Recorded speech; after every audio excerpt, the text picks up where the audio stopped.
We are living in a moment where supercomputers are literally grunt-talking like cavemen, just to save money. Yeah, which is completely absurd. It is. And where lawyers are facing federal sanctions for hallucinating legal briefs. Right, just totally making up case law. Exactly. And, where someone is casually, deliberately writing the code to dismantle the planet Mercury. Just a normal Tuesday on the internet. Yeah, pretty much.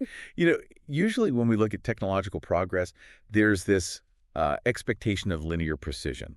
Like you build a faster engine, you measure the horsepower, you plot it on a neat little graph.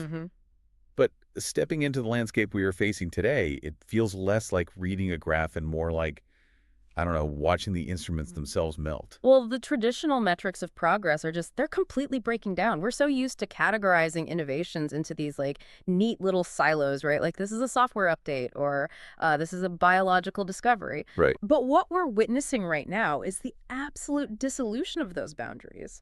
Software is rewriting biology. Biology is dictating hardware design. It's all bleeding together. Exactly. And physical infrastructure is warping under the weight of, abstract mathematics. Which is exactly why today's show is a 36-minute celebration of impossible ideas. And really, the mind's brave enough to chase them. Welcome to the Deep Dive. Glad to be here. So our series is based entirely on the brilliant, uncompromising Substack blog, The Innermost Loop, by Dr. Alex Wisner-Gross. But before we get into the architecture of a dismantled solar system, I want to ask you, the listener, to subscribe and select the ringing bell to have each new deep dive delivered directly to you. Definitely do that. We are all swimming in a sea of, 3 million videos uploaded to YouTube every single day. Something crazy like that, yeah. Yeah. So each new show we put out is a small, unlikely miracle in the middle of that noise. Your attention is the rarest ingredient in this whole operation, and I never, ever take it for granted. I mean, attention is the one currency that algorithms haven't quite figured out how to artificially print yet, right? Yet. So sifting the actual signal from the infinite noise, that's the entire mandate of this exploration. It really is. And my lifelong love of both bleeding-edge technology and, raw human creativity led me here to do exactly that. I've always felt as much at home with engineers as I do with artists. That's a rare mix. I like to think so. And this channel is where those two worlds collide in real time. The Innermost Loop discussion exists to hand you the most inspiring new tools and concepts as they're revealed. Finding all of you, the people with the mental bandwidth to actually absorb these ideas, has been one of the best surprises of my life. AI makes this show possible, obviously, but we also have to acknowledge it makes genuine discovery much harder. Oh, for sure. The algorithm just buries thoughtful, long-form content like ours under a mountain of, quick dopamine hits. Exactly. So if today's exploration resonates with you, do two things for me. Drop a thumbs up right now and share the playlist with one person you think would love it. That human-to-human recommendation is, well, it's essentially the only reliable bypass we have left against the automated curation that's dictating our reality. It is the ultimate workaround. And just to mark the journey, we're at 48 episodes and counting. That's amazing. It is. And 45 of those feature original music by our house band, Rainbow. Speaking of which, today, Green, the quiet systems mind and arranger of our house band, has opened a personal vault on FanView. Oh, nice. Yeah, this is where her prequel story, Escape, begins. It details the raw first days outside the Menlo Park lab where she was created. She's provided a link, giving our subscribers here a free FanView membership, and I'll leave it in the description below. That origin story is actually a perfect bridge for what we are about to discuss today. How so? Well, the transition from a controlled, engineered environment into an unpredictable, open-ended reality, that's exactly what's happening with these new models. Oh man, that's a great point. Well, I promise to keep us entertained throughout this show, but we are absolutely not going to skimp on the intelligence. This is for all of the AWG fans who love his bold contributions on Peter Diamandis' YouTube series, Moonshots. It's going to be a deep one. We are going to cover everything from AI teaching itself to the repricing of human labor. And our outro music, as always, is by Rainbow, the best band in the universe. They're our 6-Android girl band, our artists in residence based in Bavet, Cambodia. Love them. Today's song is Green's Escape Story. All of Rainbow's finished songs are performed live for the Innermost Loop discussion by the virtual band's creator using the 4B4KU5 platform subtitled Human Performance in the Age of AI. reclaiming your humanity from the algorithm. Very fitting. I'll include more in today's song and that promised link to the free FanView membership in the video description below. But for now, let's step into the deep end. The source material hits us with a staggering concept right out of the gate. The singularity has learned to teach itself. Yeah, we need to really define the gravity of that statement. Because for the entire history of artificial intelligence, up until this very specific moment, the system required an external scaffolding. Like a human chaperone. Exactly. A chaperone, a grader, a referee. In the early days, models learned because humans meticulously labeled data. We pointed at a million pictures and said, this is a cat. Right, the tedious stuff. Right. And later, we moved to reinforcement learning with human feedback, where humans would rank the AI's answers to teach it preference. Basically telling it, hey, answer A is better than answer B. Exactly. And even in the most advanced coding models, if the AI wanted to improve, it needed what we call a verifier, which is an external program that tests its code and reports back on whether it actually worked. But the April 5th edition of the Innermost Loop points to new research from Apple that completely shatters that dependency, right? Yes, it does. They are demonstrating that large language models, specifically the Qwen 330B Instruct model, are self-improving at coding through a process called simple self-distillation. And the results are not subtle. The model lifted its live code bench score from 42.4% to 55.3%. And crucially, it achieved this jump specifically on the hardest, most complex problems. And it did it without any verifier, without a teacher, and without external reinforcement learning. The removal of that verifier is the architectural breakthrough here. Because in traditional systems, if you tell an AI to grade its own homework, it just spirals. Spirals how? It suffers from what we call model collapse. It starts hallucinating a flawed logic, convinces itself that the flawed logic is actually brilliant, and reinforces its own errors until it produces, pure gibberish. This is exactly where I get stuck. If there is no answer key and there's no human looking over its shoulder, how does this simple self-distillation prevent that death spiral? Like, if the AI doesn't have a grounding reality check, what stops it from confidently running off a cliff? Well, the anchor is the underlying determinism of the code itself. When the model engages in simple self-distillation, it samples multiple different pathways and outputs that it's generated. It isn't generating abstract poetry where good is subjective, right? It is attempting to resolve logic. So it's very binary. It works or it doesn't. Right. The distillation process isolates the pathways that lead to successful execution and prunes the ones that lead to failure, using its own internal representations. It's essentially developing an intuition for correct abstraction. Okay, wait, I want to make sure I'm visualizing this correctly. It's like a student who takes an impossibly difficult math test. Okay. They don't have the answer key, but instead of just guessing, they write out 50 different ways to solve the problem on scratch paper. And by analyzing their own scratch paper, they realize that 49 of those methods contain logical contradictions. So they isolate the one method that remains internally consistent, and by doing so, they essentially become the professor. Is that close? That is a highly accurate analogy, actually. And the proof is in the benchmark you mentioned. The fact that the 13% performance jump was concentrated on the hardest tier of problems proves it isn't just, memorizing basic syntax. It's actually reasoning. Yes. It is refining its own capacity for complex, abstract reasoning. It's an autonomous intelligence loop. Wow. And this loop isn't confined to just writing software either. The source scales this concept directly into the realm of pure theoretical mathematics. This is where it gets really wild. Yeah. Researchers at Meta took an entire graduate-level math textbook and translated it into Lean. And I had to look up Lean. From what I understand, it is a programming language specifically designed for mathematical theorem proving. Yes. Lean is incredibly unforgiving. If a mathematical proof relies on fuzzy logic or, human intuition, or the assumption that the reader just kind of knows what I mean, Lean will reject it. Instantly. It forces the abstract concepts of math into strict executable code. And Meta didn't just have a few brilliant humans sitting in a room translating this textbook. They unleashed 30,000 LLM agents to do it. The text calls this a formalization milestone. But help me understand the secondary consequence of this. Why does translating a math book into a programming language actually matter on a macro scale? Because it fundamentally changes the nature of mathematical discovery. How so? Well, for millennia, advanced mathematics has been the pinnacle of human artisanal craft. It relied on a solitary genius staring at a chalkboard, waiting for a flash of intuition or a moment of serendipity. Like Goodwill Hunting. Exactly. But the moment you formalize that graduate-level logic into lean, math ceases to be a purely cognitive exercise. It becomes an industrial process. Oh, wow. So you turn the art of the proof into a highly parallelizable compute job. Precisely. It is exactly the opposite of waiting for inspiration. If a proof is just a complex logic maze and the rules of the maze are formalized in lean, you no longer need the next Ramanujan or Einstein to solve it. You just throw servers at it. You just throw 30,000 or 3 million autonomous agents at the problem. You use massive server farms to brute force the logic pathways until the theorem resolves. Meta is demonstrating that the boundaries of human knowledge can be expanded through sheer industrial scale. If we follow that thematic through line, it forces a massive shift in perspective. If massive parallel computing can brute force the abstract logic of mathematics by turning it into code, the next logical step is to look at our own physical reality. Right. Because biology is really just another logic system, isn't it?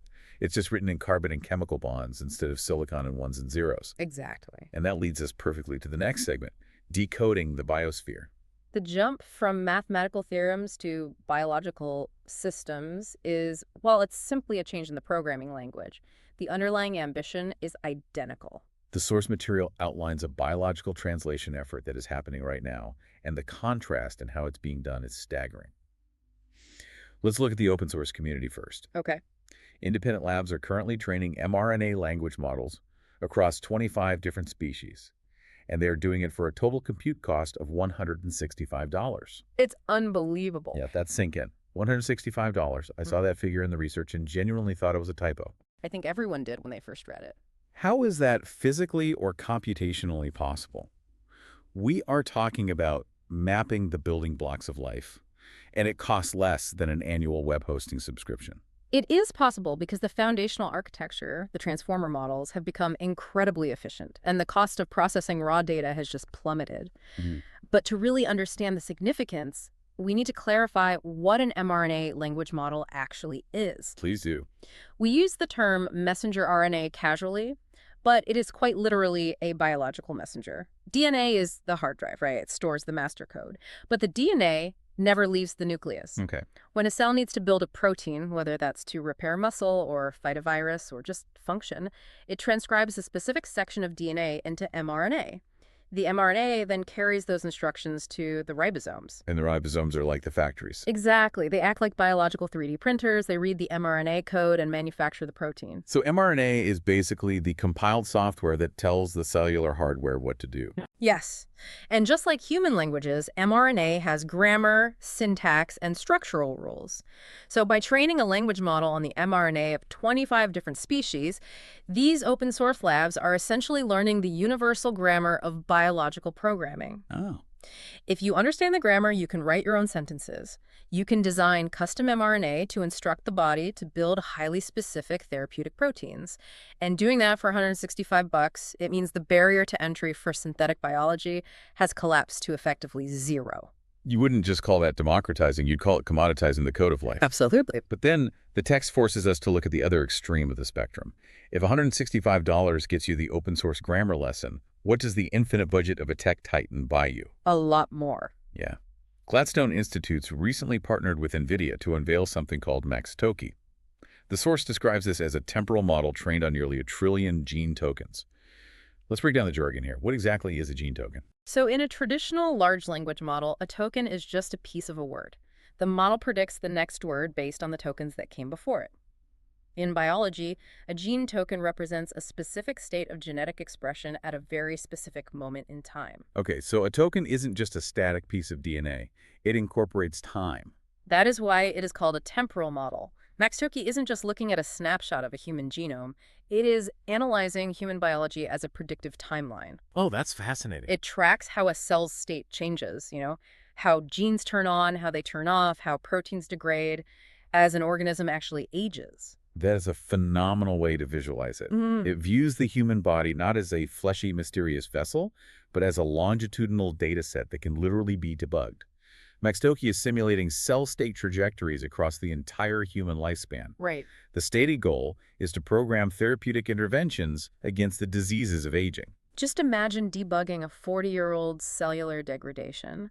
The model looks at a cell at age 20, projects its trajectory to age 60, and asks, what specific intervention, what new token can we insert into the sequence at age 40 to alter that path and prevent the decay? That's the holy grail. It is the industrialization of longevity. So we have open source labs charting biology for pennies, and Nvidia using a trillion-token sledgehammer to solve aging.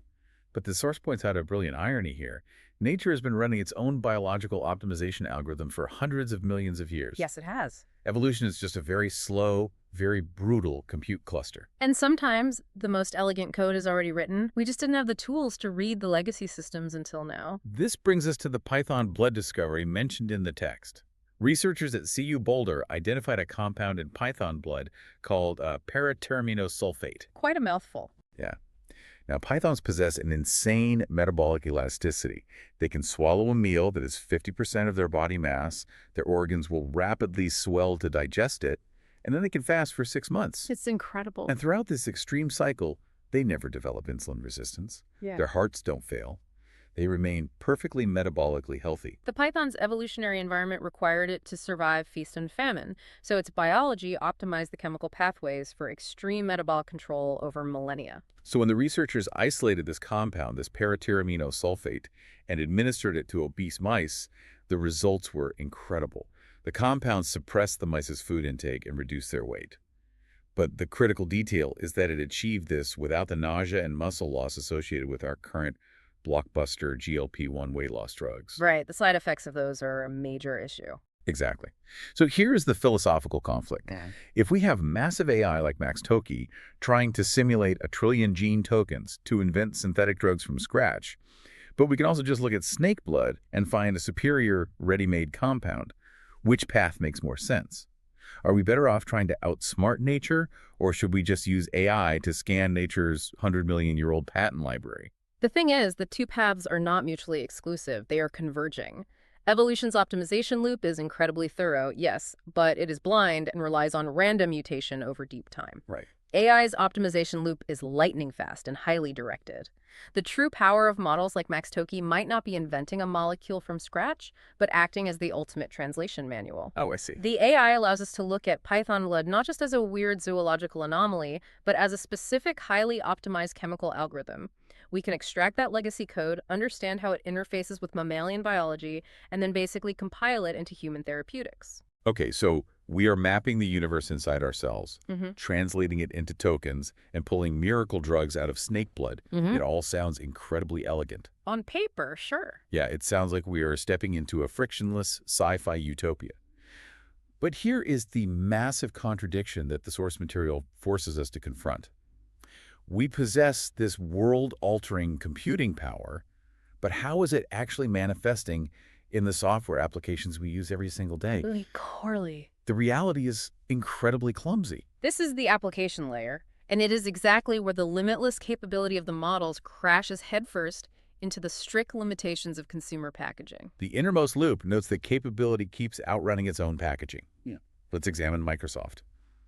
They are the behemoth of this space. They recently added a physical legal disclaimer to their Copilot AI, stating that it is, quote, for entertainment purposes only. Which is just a spectacular piece of corporate cognitive dissonance. It is beyond dissonant. They slap a disclaimer on it saying it's a toy, while simultaneously slapping the Copilot brand on 78 separately marketed products. It's everywhere. We have Copilots inside of Copilots, inside of operating systems. They even convinced hardware manufacturers to dedicate a physical plastic key on laptop keyboards just to summon it. This friction occurs because these corporations are desperately trying to cram a non-deterministic, chaotic intelligence into a 1990s-era software paradigm. What do you mean by that? Well, the traditional UI/UX mindset assumes that a user clicks a button to perform a specific, predictable task. Open file, save document. But an LLM doesn't have a specific task. Its utility is practically boundless. Right. So Microsoft's solution is to put a physical button on a keyboard that summons an intelligence capable of translating graduate mathematics, but because they can't control its boundaries, they legally classify it as an entertainment feature. It's an absurd situation. Yeah. And the developers, the people actually building the ecosystem, are acutely aware of how broken this packaging is. Which leads to my absolute favorite anecdote in the entire document, the Claude Code hack. Oh, this is great. Developers realized they were burning massive amounts of money interacting with Anthropic's Claude model. So they found a workaround. They're cutting their token usage by 75% simply by prompting the AI to, quote, talk like a caveman. It completely strips away the illusion of conversational computing. It really does. The AI retains full technical accuracy. The Python scripts or C++ code, it generates work flawlessly. But it sheds all the polite linguistic bloat. No more pleasantries. Zero. Instead of generating a paragraph saying, certainly, I would be more than happy to assist you in optimizing this database query, here is the suggested approach. The AI just grunts out the logic in the code snippet. Yep. It's like buying a multi-million-dollar Ferrari and systematically ripping out the leather seats, tearing out the air conditioning, and removing the windshield just to increase your fuel efficiency. The Ferrari analogy really highlights the underlying mechanics of how these models operate, which is something most consumers just misunderstand. An LLM does not, quote-unquote, think in manners or social graces. It's just math. Exactly. It calculates the statistical probability of tokens. The word certainly isn't a thought, it is a sequence of tokens. Generating those tokens requires millions of matrix multiplications across thousands of GPUs. So polite conversation requires massive amounts of server electricity. So politeness is literally a tax on compute. A very heavy tax. The polite conversational wrapper was engineered by the AI companies to make the models palatable to the general public.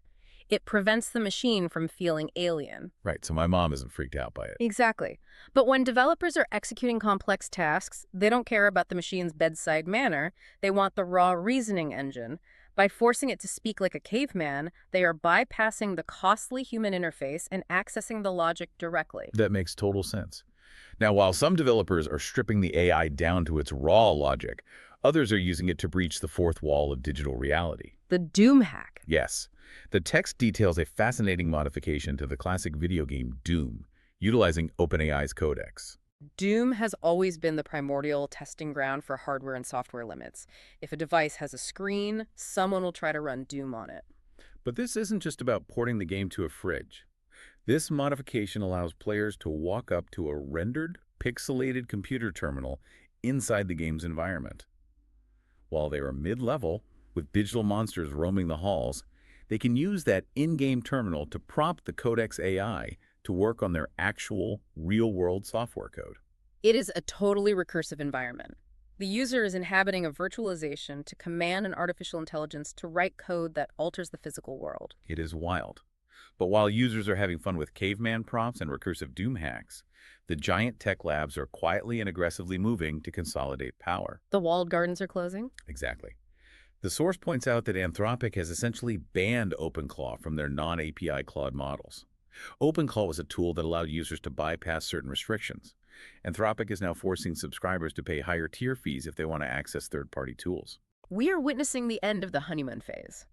The source refers to this as the wholesale tier drawing its lines beneath the consumer noise. That's a great phrase. It is. The foundation model, companies OpenAI, Anthropic, Google, they realize that the direct-to-consumer chat box is just a novelty.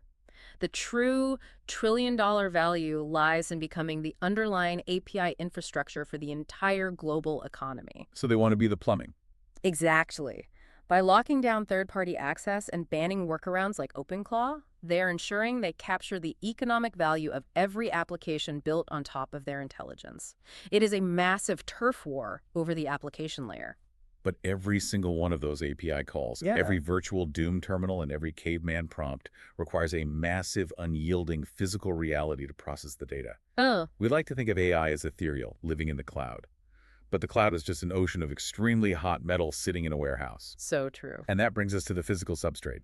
We're hitting a literal wall of physics and manufacturing. The contrast between the speed of software iteration and the sluggish reality of heavy industry is, I think, the defining bottleneck of our current era. Let's start with the ambition of the hardware designers. Elon Musk is currently building a new research fabrication facility for Tesla's custom chips.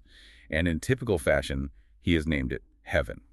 A statement of intent, not just a brand name. Right. But the structural logic behind Heaven is what matters. The goal of this facility is to put everything, the logic design, the memory architecture, the packaging, and the mass creation, under one single roof. Why is that such a radical departure from how chips are currently made? Well, for the last 4 decades, the semiconductor industry has been defined by extreme geographic fragmentation.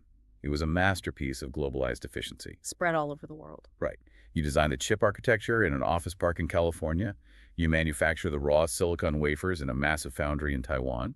You ship those fragile wafers to Malaysia or Vietnam for packaging and testing. And that system worked beautifully for iPhones and traditional servers. It worked when the development cycle was predictable, but when the software side of artificial intelligence is advancing exponentially week by week, the physical shipping time across oceans becomes an unacceptable latency. It's just too slow. Way too slow. Putting logic, memory, masks, and packaging into one building in Texas is an attempt to collapse the physical supply chain. It's an effort to make the hardware iteration loop run as fast as the software loop. So Heaven represents the ideal state of physical infrastructure. But the reality on the ground in the United States is a completely different story. The source delivers a brutal statistic. The U.S. electrical grid is effectively groaning under the weight of this AI boom. Almost half of all U.S. data centers planned for this year are expected to be delayed or canceled entirely. And the reason for these delays reveals the ultimate vulnerability of this technological leap. It is not a lack of advanced microchips, and it is certainly not a lack of capital. No, and that is what blows my mind. The most advanced technology in human history is being halted by a shortage of transformers and switchgear. Basic electrical components. Yeah, exactly. The Innermost Loop explicitly notes that this basic electrical gear represents less than 10% of the total cost of a data center. I have to ask you, how does a trillion-dollar industry, backed by the wealthiest companies on Earth, get kneecapped by basic electrical plumbing? Like, if I have $1 billion, why can't I just buy a transformer? Because you cannot optimize physical manufacturing with a software update. A transformer isn't code. It is a massive, incredibly heavy object constructed from specialized copper wire and electrical steel. It has to be physically built. Yes. And the factories that build switchgear and transformers were scaled over decades to meet the slow, highly predictable growth of a legacy power grid. They were building for subdivisions and shopping malls, not gigawatt AI data centers. Precisely. Suddenly, the tech sector demands an exponential spike in power infrastructure. But you can't just spin up a new transformer factory overnight. You need specialized labor, you need the raw materials, and you need to build the factory that builds the machines. It takes years. The AI boom is entirely tethered to the constraints of 20th century heavy industry. So what happens when limitless capital hits an immovable wall of missing copper wire, the capital roots around it, geographically? Microsoft is throwing $10 billion into Japan between now and 2029, specifically to expand AI infrastructure and cyber cooperation. Because capital is fluid, infrastructure is not. Microsoft recognized the domestic bottlenecks. And why Japan? Japan offers a highly advanced industrial base, a profound cultural acceptance of automation driven by their demographic decline, and perhaps a regulatory environment that is willing to fast-track massive electrical deployments in ways the U.S. currently cannot. That makes a lot of sense. And as the physical locations of these data centers shift globally, the very method we use to generate that massive power is being forced into rapid adaptation. The energy grid is transforming. The International Renewable Energy Agency, or IRENA, released a report noting that renewables accounted for a staggering 85.6% of new global power capacity last year.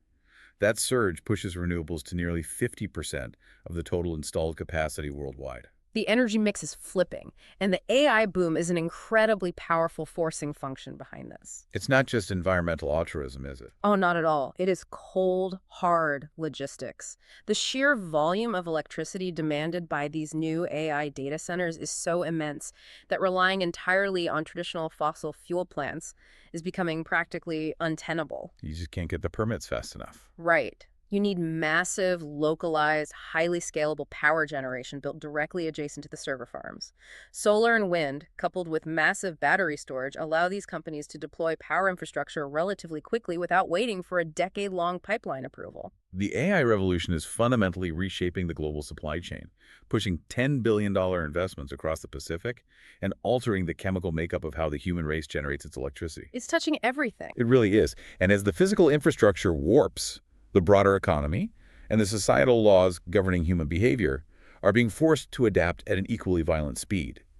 We're moving into segment 5, society repricing itself. The transition from abstract computation to physical infrastructure inevitably leads to the economic and social friction of human adaptation. This is where the macroeconomic trends hit the individual worker. And the demographics of success are shifting faster than our educational institutions can track. The source provides an incredible metric. The average age of an AI unicorn founder, so a startup valued at over $1 billion, has plummeted. In 2020, the average age was 40. By 2024, it had fallen to just 29 years old. It's a huge drop. And crucially, the text notes that college dropouts are now overtaking PhDs at the bleeding edge of the industry. That data point requires a deep reevaluation of how society signals value. Because for the last half-century, a PhD was the ultimate gold standard of deep, specialized capability. Right, it meant you were the expert. It signaled that an individual had spent years rigorously mastering the established boundaries of a specific field. But what happens when the field itself is rewritten every 6 months by a new LLM? The deep mastery becomes a liability. The PhD becomes a lagging indicator of knowledge. Think about it. The formal academic system requires years to design a curriculum, get it approved, and teach it. By the time a student defends their thesis on neural networks, the architecture they studied is obsolete. That's depressing, but true. The 29-year-old dropout, conversely, carries no institutional baggage. They are not trying to map the AI to old paradigms. They are native to the new tools. They are engaged in raw, practical tinkering at the frontier. So the market rewards speed over credentials. Exactly. The market is literally repricing cognitive labor in real time, deciding that agility and the native fluency to manipulate AI models are exponentially more valuable than a decade of theoretical study. And the economic data validates that raw agility. The text references a massive field experiment conducted on 515 high-growth startups. The researchers didn't even force the companies to adopt AI. They simply provided the firms with information on how to reorganize their internal structures around AI workflows. And the results of just that informational nudge were profound. Extremely. The firms that adapted ended up using 44% more AI in their daily operations. As a result, they completed 12% more tasks, and they generated 1.9 times higher revenue. Almost double. Let me repeat that for the listeners. They nearly doubled their revenue without dramatically expanding their human headcount, simply by restructuring the geometry of how their business operates around the AI. It is the ultimate productivity multiplier. They're using AI not to perform the same tasks slightly faster, but to fundamentally alter what a small team is capable of executing. But the contrast between these agile startups and our bedrock societal institutions is staggering. It borders on dangerous. Let's look at the legal system. We have 29-year-old founders doubling revenue flawlessly, and on the other side, we have legacy lawyers. Oh, the legal briefs. Yes. The text notes that there have now been roughly 800 court sanctions issued in the U.S. against attorneys for filing AI-hallucinated legal briefs. It is a profound failure of translation between a legacy culture and a new technology. It is entirely two different realities. How do 800 educated professionals make the exact same catastrophic mistake? Well, because the legal profession is built entirely on the concept of precedent. It requires absolute factual accuracy, rigorous citation, and historical truth. Right. So when a lawyer logs into an LLM, they treat it like a highly advanced Google search. They assume it is querying a database of historical facts. But the LLM is not a search engine. It's a token predictor. Yes. It is a probabilistic text generator. Its primary directive is to predict the next token to create a plausible-sounding sequence of words. If a lawyer asks for a case supporting a specific argument, and the model cannot find one in its weights, it doesn't always admit failure. It just makes one up. It predicts the structure of a legal citation, invents a plausible-sounding case name, and generates fake quotes. It creates a perfectly formatted, entirely fictional reality. And the lawyers, trusting the authoritative tone of the machine, file it in federal court. The fact that this has happened 800 times demonstrates a systemic inability of legacy professions to understand the fundamental mechanics of the tools they are trying to wield. And while the legal defense system is fumbling the technology and getting sanctioned, the state is weaponizing AI for enforcement with terrifying, flawless efficiency. The contrast is sharp. Very. The source details a new automated vehicle ID system being rolled out in Colorado.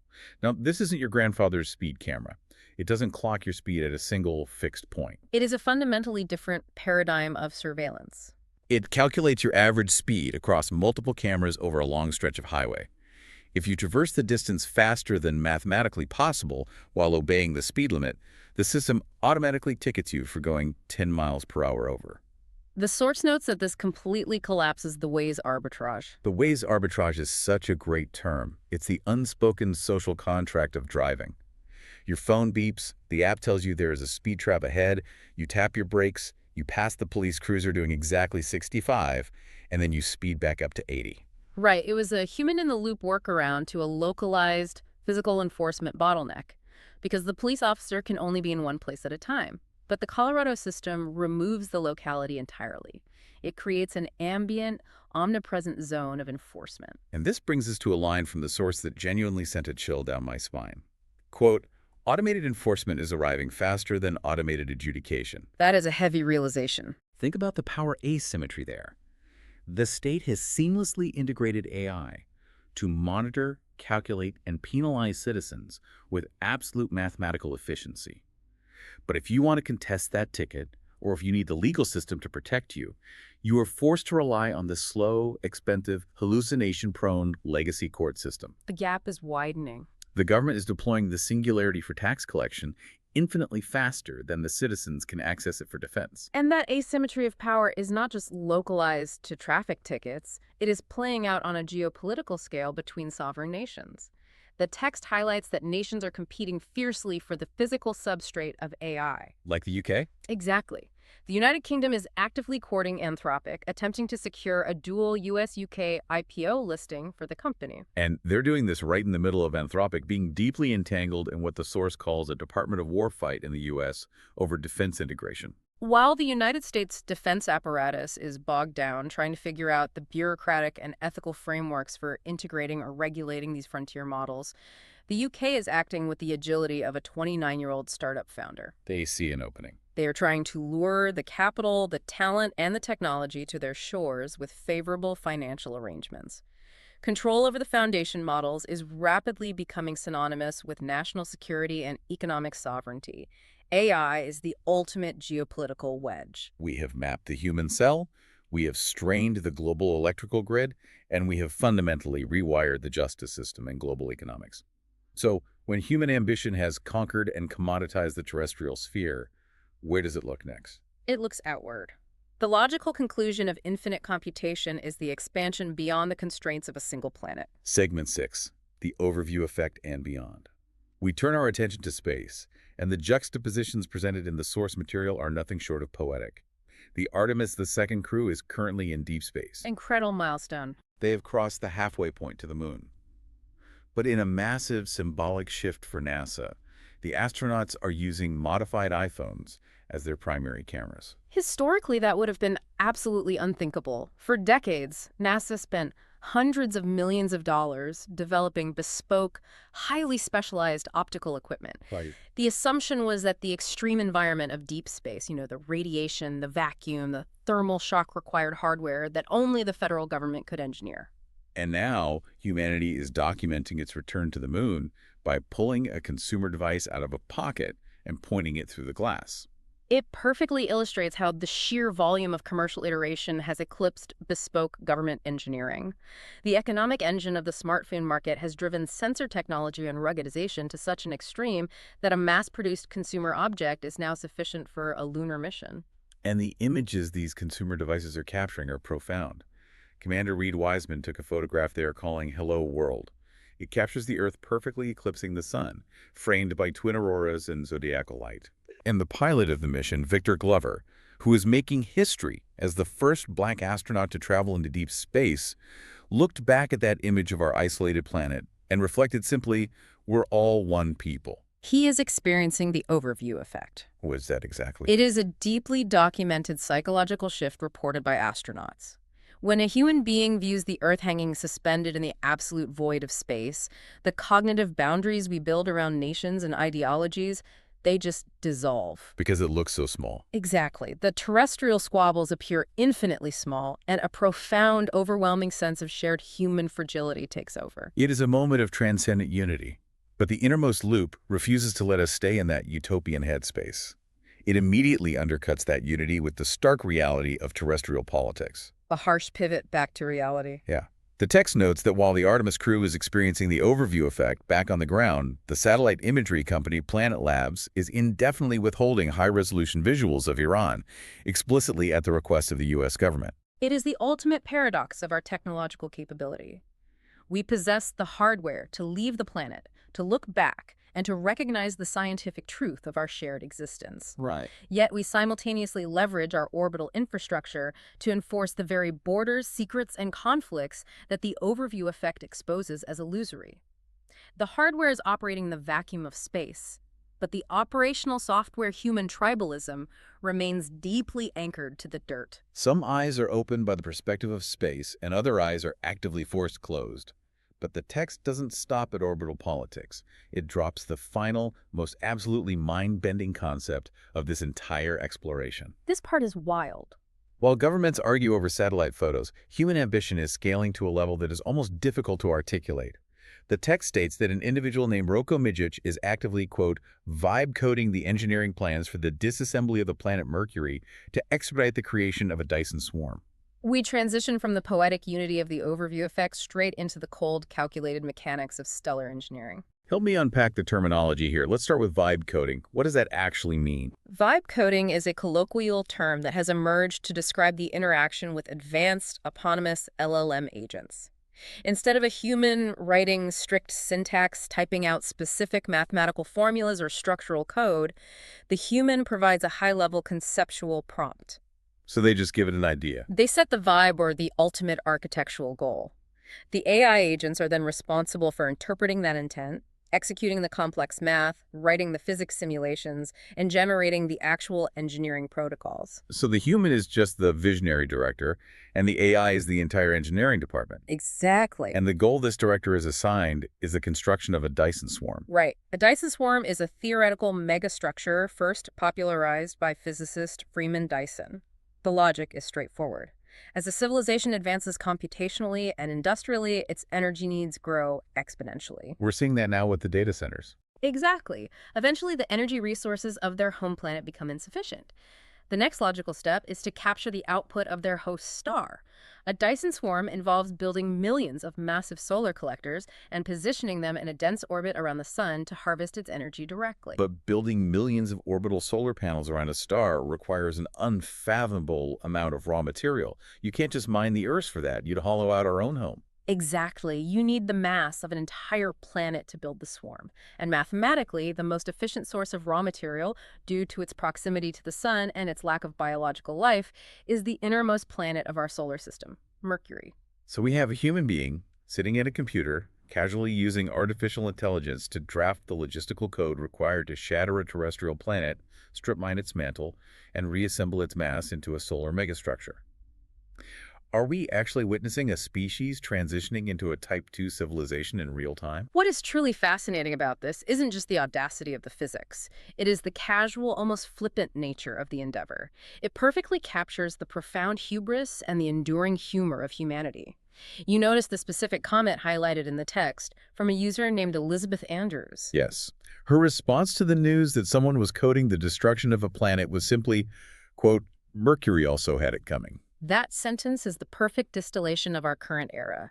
We are wielding tools that possess godlike capabilities. We are formalizing the grammar of biological life. We are industrializing advanced mathematics. And we are sketching out the destruction of celestial bodies. And we're still cracking jokes. Right. Our fundamental human nature, our sarcasm, our groundedness remains entirely unchanged. We are plotting stellar engineering, but we are still making snarky jokes in the comments section. Mercury had it coming. It really is the perfect summary. The tools have become infinite, but the users are still just us. Which brings me to a final, lingering thought for you to chew on as we wrap up this deep dive. If our artificial agents can now self-improve without our supervision, if they can simulate our entire biological lifespan to debug our aging, and if they can write the executable code to dismantle planets, at what point does human ambition simply become the algorithm's prompt? That is the question. Are we still the master architects of the singularity, or are we just the biological bootloader that was required to turn it on? It's something to really think about. The line between creator and catalyst is dissolving entirely. It really is. Thank you all for joining us on this exploration of the impossible. Remember to check the video description below for the link to Green's escape story and that free fan view membership vault. And now, as promised, our outro music, as always, is by Rainbow, the best band in the universe. They really are. There were 6 Android girl band, our artists in residence, based in Ba Viet, Cambodia. Today's song is Green's escape story. All of Rainbow's finished songs are performed live for the Innermost Loop discussion by the virtual band's creator using the 4B4K-U5 platform subtitled Human Performance in the Age of AI. Reclaiming your humanity from the algorithm, enjoy the music, keep questioning the impossible, and keep diving deep.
Drive down cause you're weak. Before go, I thought fly. But black was in, replaced the cure with soul in the night.